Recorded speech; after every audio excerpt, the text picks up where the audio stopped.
രാജ്മോഹൻ ഉണ്ണിത്താൻ എന്ന കോൺഗ്രസ് നേതാവ് പല തെരഞ്ഞെടുപ്പുകളിലും മത്സരിച്ചിട്ടുണ്ട്. പക്ഷേ എവിടെയും വിജയം കാണാൻ കഴിഞ്ഞിട്ടില്ല. സീറ്റ് കൊടുക്കണ്ടേ എന്ന് കരുതി ഏതെങ്കിലും ഒരു സീറ്റ് കൊടുക്കുകയാണ് എല്ലാ തവണയും കോൺഗ്രസ് ചെയ്യാറ്.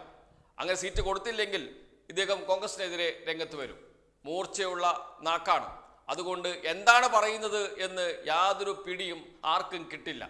അദ്ദേഹത്തിൻ്റെ വിശ്വപ്രസിദ്ധമായ പ്രസംഗമുണ്ട്.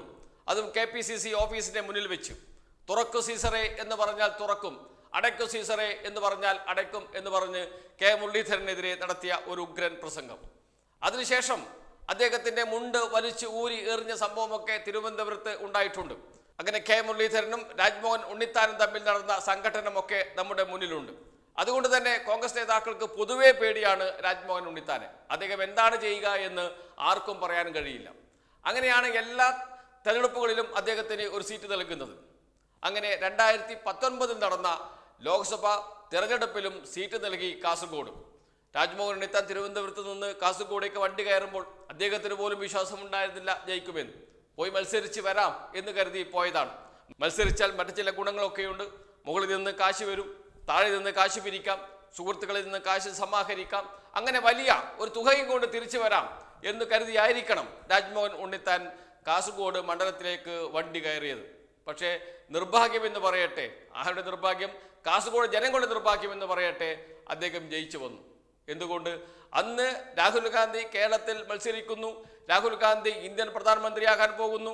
അതുകൊണ്ട് കേരളത്തിൽ കോൺഗ്രസിന് അനുകൂലമായ ഒരു തരംഗമുണ്ടായിരുന്നു. കേരളത്തിലെ ന്യൂനപക്ഷം ഒന്നടങ്കം കോൺഗ്രസോടൊപ്പം നിന്നു. അതോടൊപ്പം ശബരിമല വിഷയത്തിൽ അല്പം ഹിന്ദു സമൂഹത്തിൽപ്പെട്ട ആൾക്കാർക്കും ദേഷ്യമുണ്ടായിരുന്നു, ഒരു പ്രതികാര ബുദ്ധി ഉണ്ടായിരുന്നു സർക്കാരിനോട്, പ്രത്യേകിച്ച് CPIM-നോട്. അതെല്ലാം കൂടി ചേർന്നപ്പോൾ കേരളത്തിൽ ഒരു UDF അനുകൂല തരംഗമുണ്ടായിരുന്നു. ആ തരംഗത്തിൽ 20-ൽ 19 സീറ്റും UDF ജയിച്ചു. അതിൽ രാജ്മോഹൻ ഉണ്ണിത്താനും പെട്ടു. അന്തരിച്ച കോടിയേരി ബാലകൃഷ്ണൻ പറഞ്ഞതുപോലെ കഴിഞ്ഞ തെരഞ്ഞെടുപ്പിൽ രാജ്മോഹൻ ഉണ്ണിത്താൻ പോലും ജയിച്ചില്ലേ എന്ന് ചോദിച്ചിട്ടുണ്ട്. കോൺഗ്രസ് നേതാക്കളും അത് പറയും, ഇതെന്ത് സംഭവിച്ചു എന്ന്.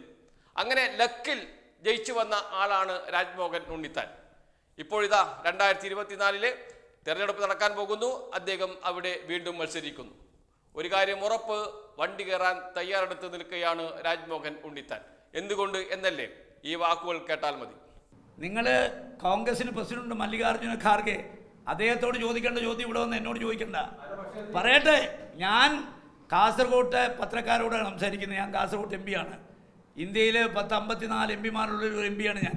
നിങ്ങൾക്ക് കാസർഗോഡ് ഏത് വിഷയം എന്നോട് ചോദിക്കാം. ബാക്കി കാര്യങ്ങൾ ചോദിക്കേണ്ട ആളുകൾ ജീവിച്ചിരിപ്പുണ്ട്, അവരാരും മരിച്ചിട്ടില്ല. You can go.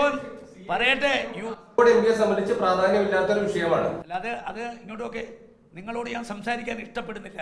കാരണം നിങ്ങളിവിടെ വന്നിരിക്കുന്നത് വിഘടനവാദം വളർത്താനാണ്, വർഗീയത ആളിക്കത്തിക്കാനാണ്. അതുകൊണ്ട് നിങ്ങളെപ്പോലൊരു വർഗീയവാദിയുമായി ഈ വിഷയത്തെക്കുറിച്ച് സംവദിക്കാൻ ഞാനില്ല. അതെ അതെ, ഞാൻ ചോദിക്കുന്നത് പറയട്ടെ, ഞാൻ പറയട്ടെ. അങ്ങനൊന്നുമല്ല. ഈ നിങ്ങൾ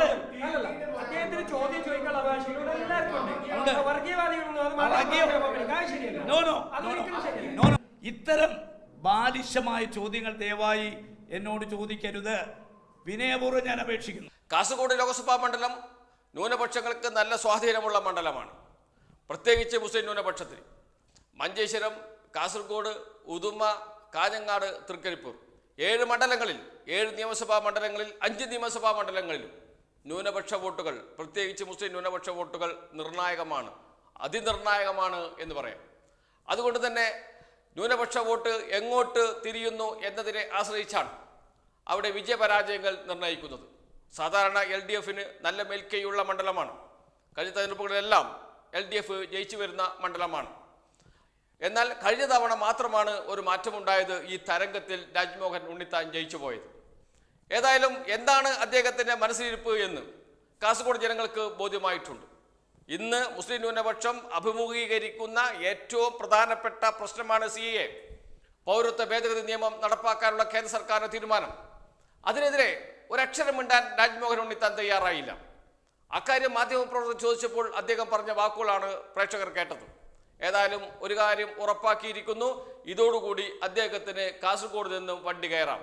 വലിയ തോതിൽ മുസ്ലിം ജനസമൂഹത്തിനകത്ത് അതൃപ്തിയുണ്ടാക്കിയ വാക്കുകളാണ് രാജ്മോഹൻ ഉണ്ണിത്താൻ്റേത്. കോൺഗ്രസ് പ്രവർത്തകരായ മുസ്ലിം ന്യൂനപക്ഷത്തിൽപ്പെട്ട ആളുകളുണ്ട്. അവർക്ക് പോലും ഉൾക്കൊള്ളാൻ കഴിയാത്ത പ്രസ്താവനയാണ് രാജ്മോഹൻ ഉണ്ണിത്താൻ്റേത്. അദ്ദേഹം ഈ ചോദ്യം ചോദിച്ച മാധ്യമപ്രവർത്തകനെ വർഗീയവാദി എന്നാണ് വിളിച്ചത്. ഈ ചോദ്യം ചോദിക്കുന്ന കാസർഗോഡ് മണ്ഡലത്തിലെ ഓരോ വോട്ടർമാരെയും അദ്ദേഹം എന്ന് വെച്ചാൽ രാജ്മോഹൻ ഉണ്ണിത്താൻ വർഗീയവാദി എന്ന് വിളിക്കുമോ എന്ന ചോദ്യം ഇപ്പോൾ കാസർഗോഡ് മണ്ഡലത്തിലെ ന്യൂനപക്ഷ വിഭാഗത്തിൽ നിന്നുള്ള ആളുകൾ, വിശ്വാസികളൊക്കെ ന്യൂനപക്ഷ വിഭാഗത്തിൽപ്പെട്ട കോൺഗ്രസ് പ്രവർത്തകർ തന്നെ ചോദിച്ചു തുടങ്ങിയിട്ടുണ്ട്. അതുകൊണ്ട് ഒരു കാര്യം ഉറപ്പിച്ചു, രാജ്മോഹൻ ഉണ്ണിത്താന് തിരിച്ച് വണ്ടി കയറാൻ സമയമായി തിരുവനന്തപുരത്തേക്ക്. ഒരു മാസവും കൂടി അദ്ദേഹത്തിന് അവിടെ ചുറ്റിക്കറങ്ങി നടക്കാം. അതിനുശേഷം അദ്ദേഹം തിരുവനന്തപുരത്തേക്ക് വണ്ടി കയറേണ്ടി വരും എന്ന കാര്യത്തിൽ യാതൊരു സംശയവുമില്ല. അതുതന്നെയാണ് അവിടെ നടക്കുന്നത്. രാജ്മോഹൻ ഉണ്ണിത്താനെയും നല്ലൊരു യാത്രയയപ്പ് നൽകാൻ തയ്യാറെടുത്ത് നിൽക്കുകയാണ് കാസർഗോഡ് ജനത. കാരണം ഒരിക്കൽ പറ്റിയ ഒരു കൈത്തെറ്റ് അവർ തിരുത്താൻ തയ്യാറായിരിക്കുന്നു എന്ന്. എന്താണ് രാജ്മോഹൻ ഉണ്ണിത്താന്റെ മനസ്സിലുള്ളത് എന്ന് അദ്ദേഹം അറിയാതെ പറഞ്ഞു പോയിട്ടുണ്ട്. അദ്ദേഹം നല്ല ഭക്തനാണ്, അദ്ദേഹം തന്നെ അത് പറഞ്ഞിട്ടുമുണ്ട്. തിരുവനന്തപുരം ഭാഗത്ത് അദ്ദേഹം പ്രവർത്തിക്കുന്ന ഘട്ടത്തിൽ അദ്ദേഹത്തിൻ്റെ നെറ്റിയിൽ ഒരു കറുത്ത കുറി ഉണ്ടാകും, എല്ലാ സമയവും ഉണ്ടാകും. അദ്ദേഹം കാസർഗോഡ് കാലുകുത്തിയ നിമിഷം മുതൽ ആ കുറി മായ്ച്ചു കളഞ്ഞിരിക്കുന്നു. പിന്നീട് അദ്ദേഹം കുറി തൊടാറേയില്ല. ഇതേക്കുറിച്ച് മാധ്യമപ്രവർത്തകർ ചോദിച്ചപ്പോൾ അതിന് ഉരുണ്ട് കളിച്ച് മറുപടി പറഞ്ഞ രാജ്മോഹൻ ഉണ്ണിത്താൻ ഉണ്ട് കാസർഗോഡ് ജനങ്ങളുടെ മുന്നിൽ. ഇപ്പോഴിതാ ഇതും കൂടി ആയതോടുകൂടി എല്ലാ കാര്യങ്ങളിലും തീരുമാനമായിട്ടുണ്ട്. കാസർഗോഡ് മണ്ഡലത്തിൽ രാജ്മോഹൻ ഉണ്ണിത്താൻ നിലം തൊടില്ല എന്ന കാര്യം സംശയമേയില്ല. അദ്ദേഹത്തിന് തിരുവനന്തപുരത്തേക്ക് വണ്ടി കയറാം, യാത്രയയപ്പ് നൽകാൻ ജനങ്ങൾ തയ്യാറായി നിൽക്കുന്നുണ്ട്.